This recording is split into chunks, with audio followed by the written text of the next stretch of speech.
Boa tarde, primeiro ano. Hoje a gente vai continuar a nossa aula de literatura, tá bom?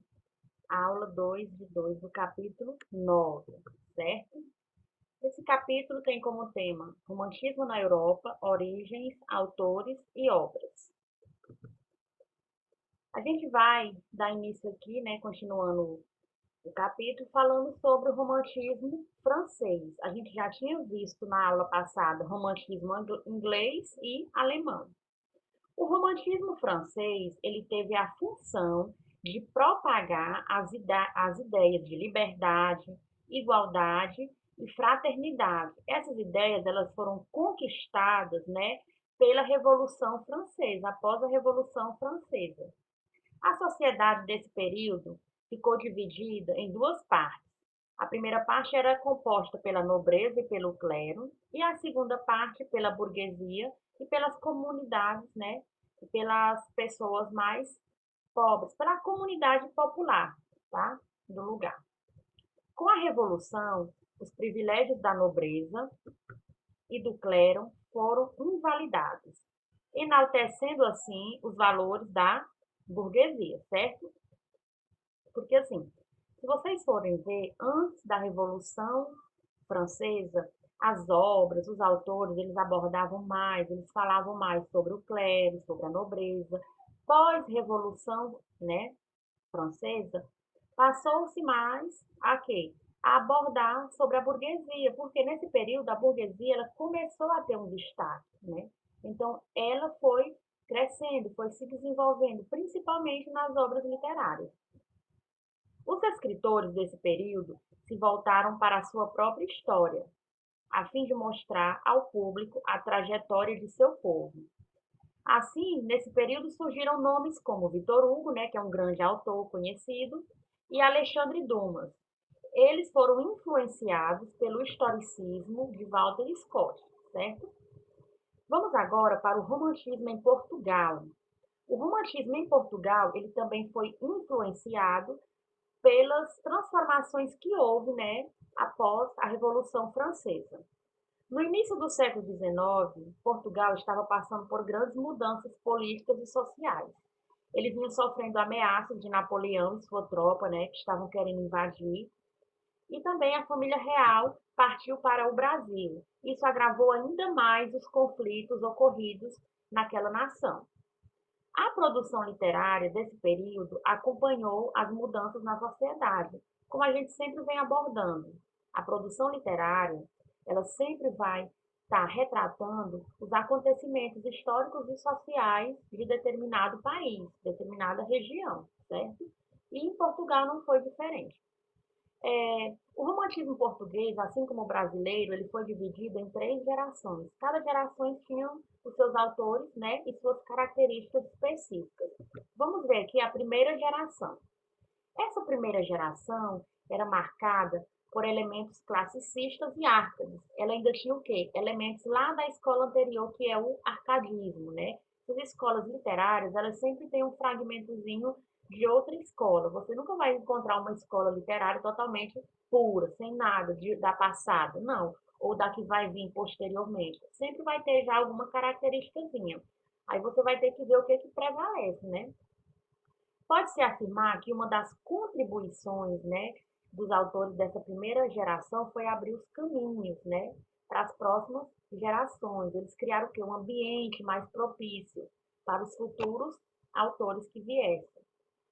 A gente teve nessa primeira geração, né, como um dos maiores autores romancistas português, Almeida Garrett.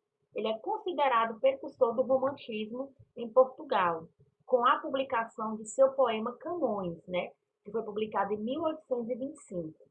Esse poema trata-se de um texto biográfico sobre Luís de Camões. No poema, registra-se a presença de elementos tanto de natureza clássica quanto de novidades românticas, né? Outro autor da primeira geração é Alexandre Herculano.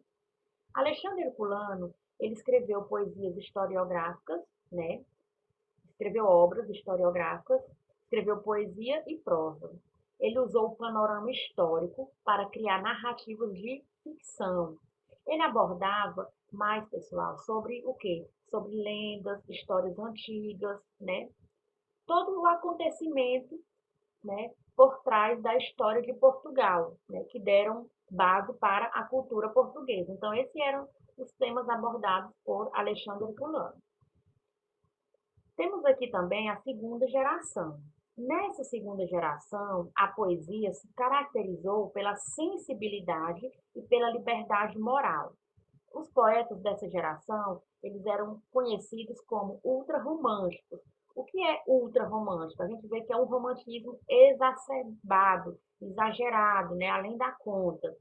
Os temas mais desenvolvidos foram o quê? Temas populares, folclóricos, os medievais e os relativos, né, a uma natureza o quê? A uma origem fúnebre e soturna. Porque esses autores aqui da segunda geração, eles tinham o quê? Eles abordavam muito temas relacionados à morte, eles enalteciam a morte, eles colocavam a morte como destaque. Então, por isso que essa geração também é conhecida como o mal do século. Eles tinham como características grandes o pessimismo, a tristeza, a ilusão, né? Algo mais voltado para o quê? Para coisas mais depressivas, entendeu? Mais sombrias, mais tristes. Um dos grandes autores que se destacou foi quem? Soares de Passo. Ele é considerado a principal voz do mal do século, né? Dessa segunda geração portuguesa. Por quê? Porque os poemas dele caracterizam o pessimismo e o sentimento de derrota. Esse estado de espírito, ele era contagiado pelo tédio, pela ideia da morte, né? Isso tudo são tendências dessa segunda geração do romantismo. E essa segunda geração, ela ganhou bastante destaque entre os jovens europeus, certo? Outro grande autor bastante conhecido é Camilo Castelo Branco. Ele é considerado o autor mais renomado nesse tipo de narrativa no país. Ele escreveu sobre o quê? O amor impossível, a exaltação dos sentimentos e a obsessão, né? Isso tudo foram assuntos desenvolvidos por ele, que era um grande ficcionista, tá? Então, os temas também que ele abordava eram voltados para o mal do século, né? Para essa segunda geração, a obsessão, né? Amor impossível. Então, esses eram temas que esses autores abordavam. A terceira geração é uma geração de transição. Ela é conhecida também como pré-realismo. Por quê? Porque nessa geração você já encontra características do realismo. A gente sabe que o realismo ele abordava o quê? Ele tratava de temas, de assuntos dentro da sociedade. Ele falava realmente tudo o que acontecia, a vida como ela é, sem tampar, sem esconder, entendeu? Mostrava a verdade nua e crua, né? Como diz o ditado.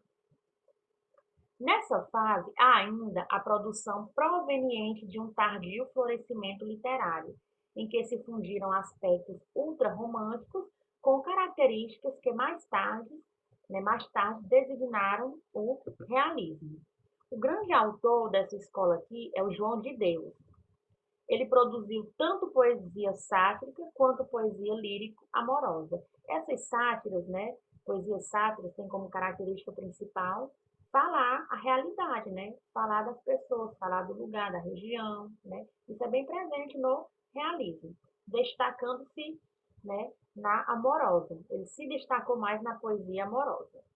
Sua grande contribuição foi ter abordado um tema como o amor, já trabalhado na fase anterior.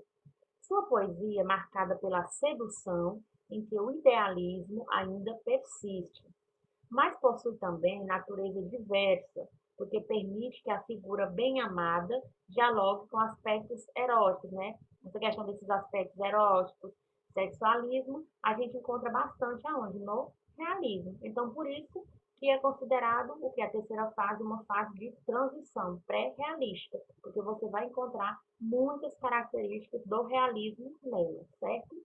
Então, pessoal, eu não vou passar a atividade desse capítulo, porque semana que vem vocês têm prova, vocês vão receber o roteiro, tá? Só vão ser cobrados 3 capítulos para a prova, capítulos esses que foram discutidos em sala. Estudem, qualquer dúvida vocês podem estar chamando lá no nosso plantão de dúvidas do WhatsApp, tá? Tchau, tchau, um abraço.